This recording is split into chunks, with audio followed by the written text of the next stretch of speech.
We went from an in-network hospital to an in-network hospital with an ambulance company that was provided by the hospital, and that ended up being out of network, and that's where the problems came.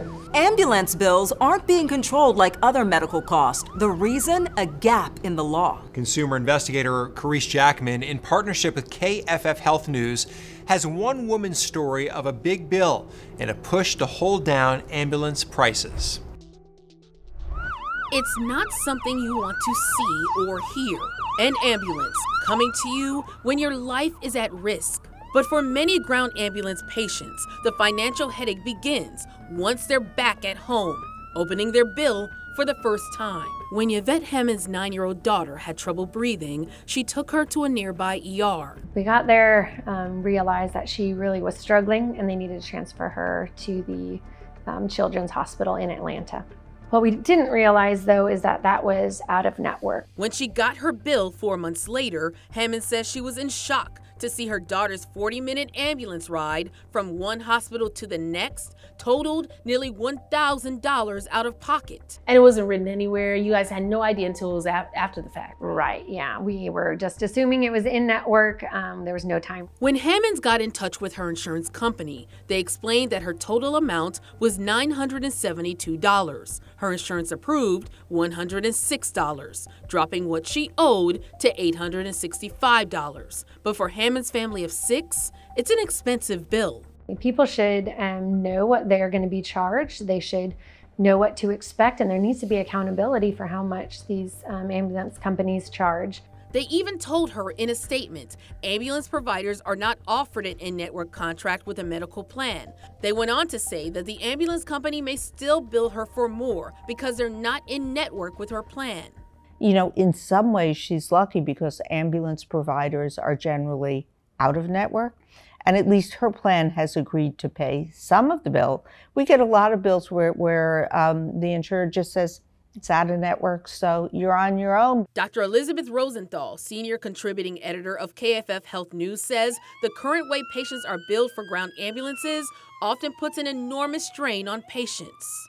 Are you finding that Americans are having a hard time paying, one, understanding ground ambulances and how they operate, but also paying the cost?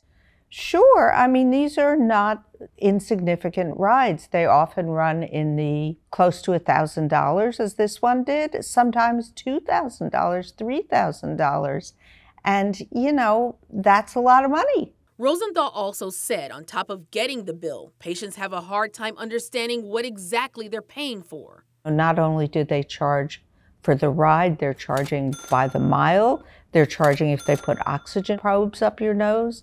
They charge if they do an EKG. Like, every little bit of service is charged for. I just think if we think of it as a municipal service, we should pay for it with taxpayer dollars, not by grabbing money from poor patients who have no choice. The choices are even slimmer considering it's an emergency, and a law established to protect consumers doesn't even apply to an ambulance ride. In 2022, the No Surprises Act went into effect, giving consumers billing protections when getting emergency care, capping unexpected bills from out-of-network providers at in-network rates. The law covers air ambulance services, like helicopter rides to the hospital, but not ground ambulances. So the big gap with the No Surprises Act was the fact that they did not have these protections for people who are going in regular ambulances, the ambulances on the streets. And it's unclear exactly why they didn't include it, but they did acknowledge that it's a problem, and so they set up an advisory committee to make recommendations. Patricia Kelmar is on that committee, which is made up of consumer advocates, EMS officials, and representatives from the ground ambulance industry. What's been happening with ground ambulances is that every state and every community treats those entities in different ways.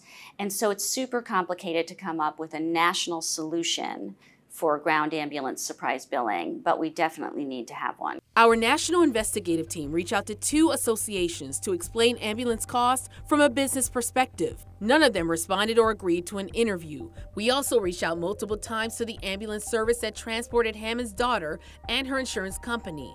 We're still waiting on a response, and she's still working on paying. I'm sure it's not just a problem here, it's all over, and people really need to know what they should be expecting as far as bills. While the ride was out of network, Hammond's insurance did apply the amount she paid towards her in-network deductible. It said the reason is because no ambulance service is actually in-network. In Washington, D.C., I'm Carice Jackman.